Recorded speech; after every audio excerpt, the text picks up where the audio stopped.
ನಮಸ್ತೆ ಎಜಿ ನ್ಯೂಸ್ಗೆ ಸ್ವಾಗತ. ರಾಜ್ಯ ರಾಜಕೀಯದಲ್ಲಿ ಪ್ರಸ್ತುತ ಸೂಕ್ಷ್ಮ ಪರಿಸ್ಥಿತಿ ಇದೆ. ಯಾವುದೇ ಸಂದರ್ಭದಲ್ಲಿ ಸಿದ್ದರಾಮಯ್ಯ ಮುಖ್ಯಮಂತ್ರಿ ಸ್ಥಾನಕ್ಕೆ ರಾಜೀನಾಮೆ ಕೊಡಬೇಕಾಗುತ್ತೆ. ಮುಂದೆ ರಾಜ್ಯದಲ್ಲಿ ಏನಾಗುತ್ತೆ ಎಂಬುದನ್ನ ಕಾದು ನೋಡಿ ಎಂದು ಬೆಳಗಾವಿ ಸಂಸದ ಜಗದೀಶ್ ಶೆಟ್ಟರ್ ಹೇಳಿದ್ದಾರೆ. ಸಿದ್ದರಾಮಯ್ಯ ಅವರನ್ನ ಸಿಎಂ ಸ್ಥಾನದಿಂದ ಕೆಳಗಿಳಿಸಲು ಬಿಜೆಪಿ ಹುನ್ನಾರ ಮಾಡ್ತಾ ಇದೆ ಎಂಬ ಆರೋಪಕ್ಕೆ ಬೆಳಗಾವಿಯಲ್ಲಿ ಪ್ರತಿಕ್ರಿಯಿಸಿ, ಯಾವ ಹುನ್ನಾರವೂ ಇಲ್ಲ, ಯಾರು ತಪ್ಪು ಮಾಡಿದ್ದಾರೋ ಅವರ ರಾಜೀನಾಮೆ ಕೇಳ್ತಾ ಇದ್ದೇವೆ.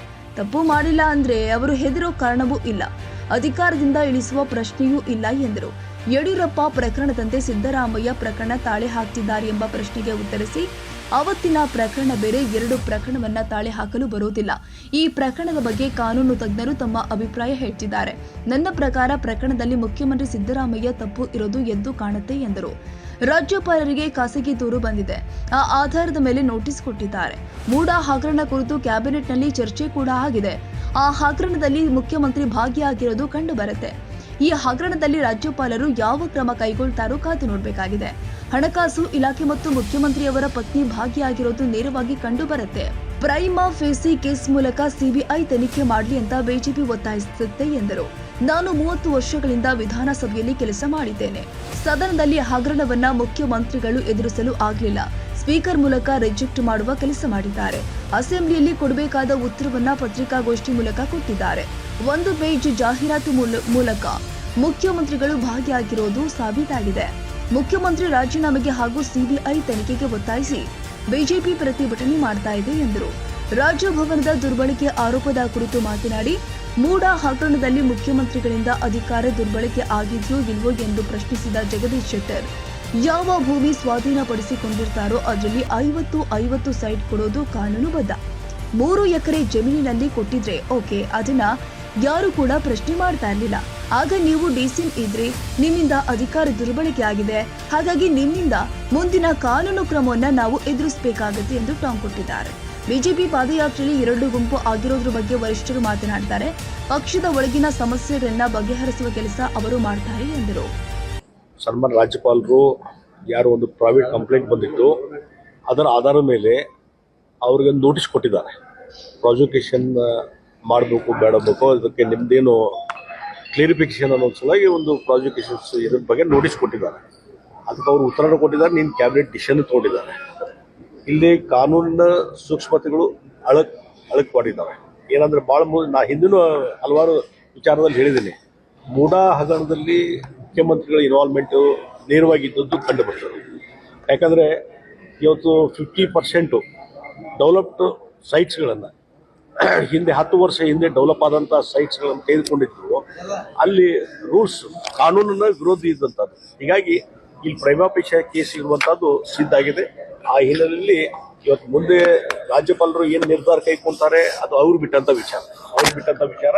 ಆದರೆ ನಾನು ಹಿಂದಿನೂ ಹೇಳಿದ್ದೀನಿ, ಹಲವಾರು ಬಾರಿ ಹೇಳಿದ್ದೀನಿ, ಈ ಮೂಡಾ ಹಗರಣದಲ್ಲಿ ವಾಲ್ಮೀಕಿ ನಿಗಮದ ಹಗರಣದ ಒಂದು ಕಡೆ, ಅದರಲ್ಲಿ ಹಣಕಾಸು ಇಲಾಖೆಯ ಒಂದು ಇನ್ವಾಲ್ವ್ಮೆಂಟು ಇದೆ. ಅದು ಮುಖ್ಯಮಂತ್ರಿಗಳು ನೇರವಾಗಿ ಅವರು ಇನ್ವಾಲ್ವ್ಮೆಂಟು ಕಂಡು ಬರ್ತದೆ. ಇದು ಮೂಡಾದಲ್ಲಿ ನೇರವಾಗಿ ಮುಖ್ಯಮಂತ್ರಿಗಳು ಅವ್ರ ಪತ್ನಿಯ ಇನ್ವಾಲ್ವ್ಮೆಂಟ್ ಇದ್ದದ್ದು ಕಂಡು ಬರ್ತದೆ. ಪ್ರೈಮಾ ಫೇಸಿ ಕೇಸ್ ಇದೆ. ಆ ಹಿನ್ನೆಲೆಯಲ್ಲಿ ಇವತ್ತು ಇದ್ರ ಬಗ್ಗೆ ಎನ್ಕ್ವೈರಿ ಆಗಬೇಕು, ಸಿಬಿಐ ತನಿಖೆ ಆಗ್ಬೇಕಂತ ಭಾರತೀಯ ಜನತಾ ಪಾರ್ಟಿ ಒತ್ತಾಯ ಮಾಡ್ತಾ ಬಂದದೆ. ಆದ್ರೆ ಅದಕ್ಕೆ ಅವ್ರು ತಯಾರಾಗಲಿಲ್ಲ. ಎಲ್ಲಿವರೆಗೆ ಅಂತಂದ್ರೆ, ಯಾವುದೋ ನಾನು ಹಿಂದೆ ಹಲವಾರು 30 ವರ್ಷದಿಂದ ನಾನು ವಿಧಾನಸಭೆಯಲ್ಲಿ ಇದ್ದು ಕೆಲಸ ಮಾಡಿದ್ದೀನಿ, ಅಪೋಸಿಷನ್ ಲೀಡರ್ ಆಗಿ ಕೆಲಸ ಮಾಡಿದ್ದೀನಿ. ಯಾವುದೇ ಒಂದು ಅಡ್ಜರ್ನ್ಮೆಂಟ್ ಮೋಷನ್ ಕೊಟ್ಟಾಗ ಅಪೋಸಿಷನ್ ಲೀಡರ್ಸು ಅವಾಗ ಅದನ್ನ ಅಟ್ಲೀಸ್ಟ್ ಡಿಬೇಟ್ ಮಾಡ್ಲಿಕ್ಕೆ ಅವಕಾಶ ಕೊಡ್ತಾರೆ. ನಿಮ್ಗೆ ಏನಾದರೂ ಉತ್ತರ ಕೊಡೋದಿದ್ರೆ ಅಲ್ಲೇ ಕೊಡ್ಬೋದು. ಆದ್ರೆ ಮುಖ್ಯಮಂತ್ರಿಗಳು ಇಲ್ಲಿ ಏನು ತಪ್ಪು ಮಾಡಿದ್ರು ಅಂತಂದ್ರೆ, ಅದನ್ನ ಫೇಸ್ ಮಾಡ್ಲಿಕ್ಕೂ ಅವ್ರಿಗೆ ಆಗಲಿಲ್ಲ.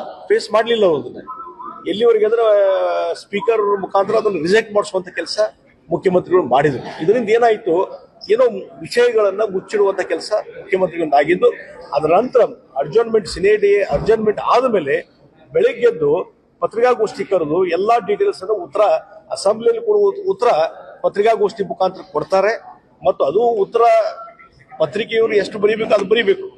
ಆದರೆ ಒಂದೊಂದು ಪೇಜು ಅಡ್ವರ್ಟೈಸ್ಮೆಂಟ್ ಮುಖಾಂತರ ಉತ್ತರ ಕೊಡುವಂಥದ್ದು ಏನಿದೆ ಅಲ್ಲ, ಬಹುಶಃ ಮುಖ್ಯಮಂತ್ರಿ ಇನ್ವಾಲ್ವ್ ಇದರಲ್ಲಿ ಸಾಬೀತಾಗ್ತದೆ.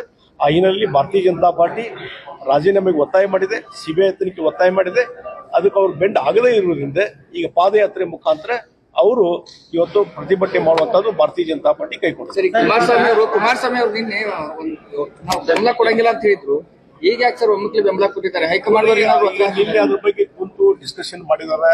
ನಮ್ಮ ಕೇಂದ್ರದ ವರಿಷ್ಠರು ಮತ್ತು ನಮ್ಮ ರಾಜ್ಯಾಧ್ಯಕ್ಷರು ಎಲ್ಲ ಕೂತು ವಿಚಾರ ಮಾಡಿಕೊಂಡು ಎಲ್ಲಿ ತಪ್ಪು ಒಪ್ಪು ಆಗಿದ್ದಾವೆ, ಏನು ವಿಶ್ವಾಸ ತೆಗೆದುಕೊಳ್ಳುವಂತ ಒಂದು ಕೆಲಸ ಆಗಬೇಕು, ಅದ್ರ ಬಗ್ಗೆ ಆಲೋಚನೆ ಆಗಿ ಈಗ ಅವರು ಎಲ್ಲ ಅದಕ್ಕೆ ತಯಾರಾಗಿ ಅವರು ಇನ್ವಾಲ್ವ್ ಆಗಿದ್ದಾರೆ.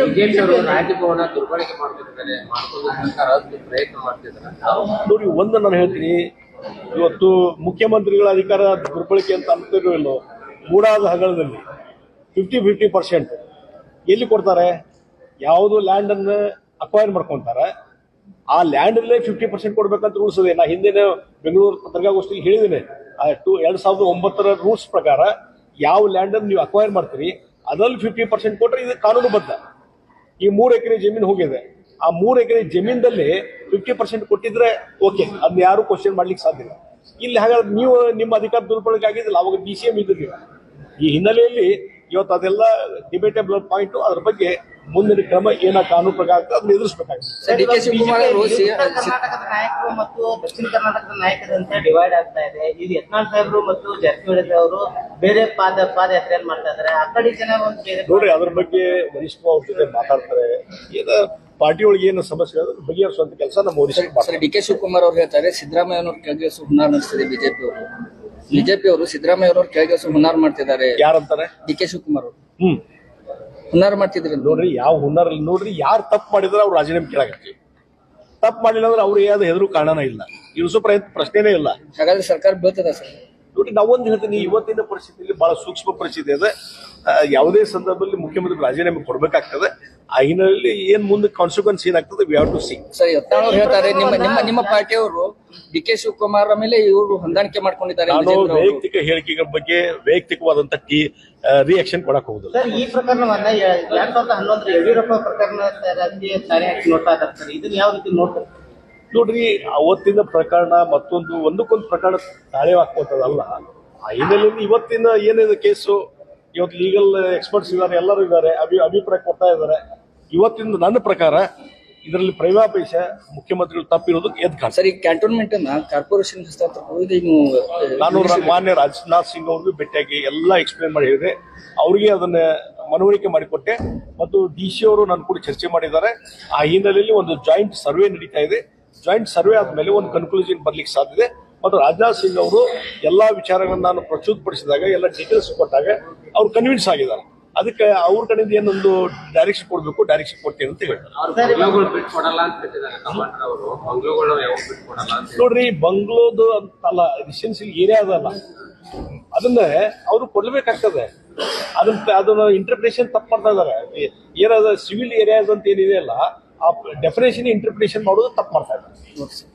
ಬಜೆಟ್ ನಲ್ಲಿ ಕರ್ನಾಟಕಕ್ಕೆ ಅನ್ಯಾಯ ಆಗಿದೆ ಸರ್. ನೋಡಿ, ಇದ್ರ ಬಗ್ಗೆ 19 ಸಂಸದರು ನೀಡಿದ್ರು ಕೂಡ ನೋಡ್ರಿ, ನಾವು ಒಂದು ಹೇಳ್ತೀನಿ, ಇದರಲ್ಲಿ ಯಾವುದೇ ರೀತಿಯಂತ ಅನ್ಯಾಯ ಅನ್ನುವಂಥ ಪ್ರಶ್ನೆನೇ ಬರುವುದಿಲ್ಲ. ಕರ್ನಾಟಕಕ್ಕೂ ಎಷ್ಟು ಸಾಕಷ್ಟು 48,000 ಕೋಟಿಗಿಂತ ಹೆಚ್ಚು ಇವತ್ತು ಅನುದಾನ ಬರ್ತಾ ಇದೆ. ಅಷ್ಟೇ ಅಲ್ಲ, ಬೇರೆ ಬೇರೆ ಪ್ರಾಜೆಕ್ಟ್ ಇವತ್ತು ನೀವು ಉದಾಹರಣೆ ಕೊಡ್ಬೇಕಾದ್ರೆ ನಿಮ್ಗೆ ರೈಲ್ವೆ ಬಜೆಟ್, ರೈಲ್ವೆದಲ್ಲಿ ಒಂದೇ ವರ್ಷದಲ್ಲಿ 7,000 ಕೋಟಿ ಬಂದದ್ದು ನಮ್ಮ ಕರ್ನಾಟಕಕ್ಕೆ. ಹಿಂದೆಲ್ಲ UPA ಸರ್ಕಾರದಿಂದ ಬರೀ 700 ಕೋಟಿ, ಒಂದು ವರ್ಷಕ್ಕೆ 700 ಕೋಟಿ ಬಂದ್ರೆ 7,000 ಕೋಟಿ ಮೇಲೆ ಬರ್ತಾ ಇದೆ. ಹೀಗಾಗಿ ಅವೆಲ್ಲವನ್ನು ಲೆಕ್ಕ ಹಾಕಬೇಕು. ಇವತ್ತು ಯಾವುದೇ ರೀತಿ ಅನ್ಯಾಯ ಆಗಿಲ್ಲ ಅಂತ ನಾನು ಸ್ಪಷ್ಟವಾಗಿ.